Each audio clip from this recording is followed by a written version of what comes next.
nukuri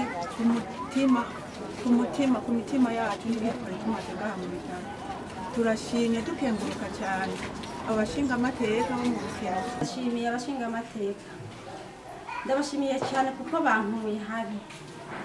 Naricaye ngaha kuva itariki 10 z'ukwa gatandatu, umwana avuwe arakira, hama barafagitire bampaye yarananiye kuriha.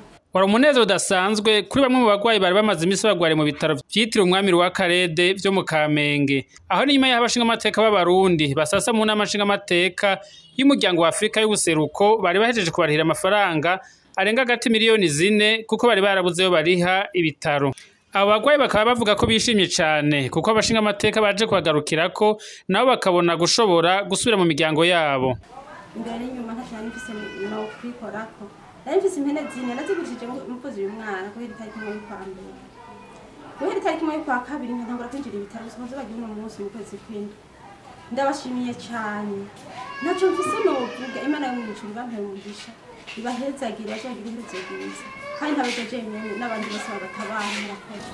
Akigoro umuryango, akigoro bagize ko kuza kuturihira tugasohoka ibitaro. Nukuri Imana ibahezagire na kare yabahezagire tukongera.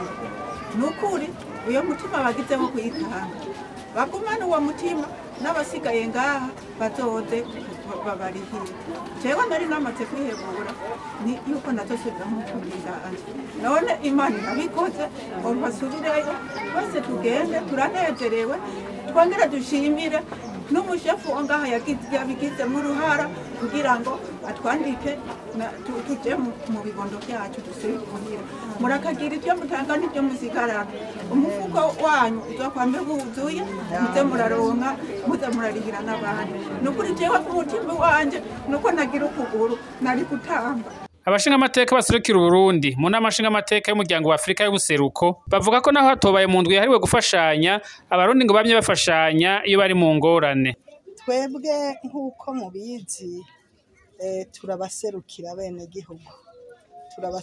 bene gihugu, mu bikorwa tujejwe ico kiri imbere gose naho hariho ibindi tujejwe dukora.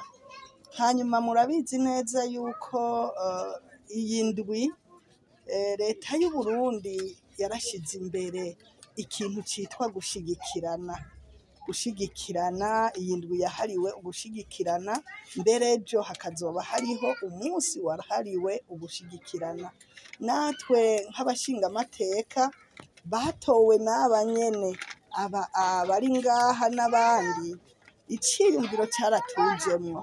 Icyatujemo uno munsi canke ngwejo canke hirya y'ejo, iciyumviro tukimaranye igihe maze tuja hamwe turegeranya agafaranga kamwe kuko nk'uko baca umugani mu Kirundi isoroso rigwiriyija, maze turaronka akabahasha ngaha tukaba dushoboye kurekuza abantu bari baheranye amafaranga angana imiliyoni 4 n'ibihumbi 72 n'utundi turenga ko gatoya. Aha rero twashoboye kuronka ibyo kugira ngo dusabikanye mu Barundi abaje mu bibazo ntiduhejeje ntitwobaheza bose ariko tubafise ku mutima tuzobandanya iki gikorwa tutaravye mbere ngo nindwi yo gufatana mu nderega gufatana mu nda sindwi imwe canke zibiri.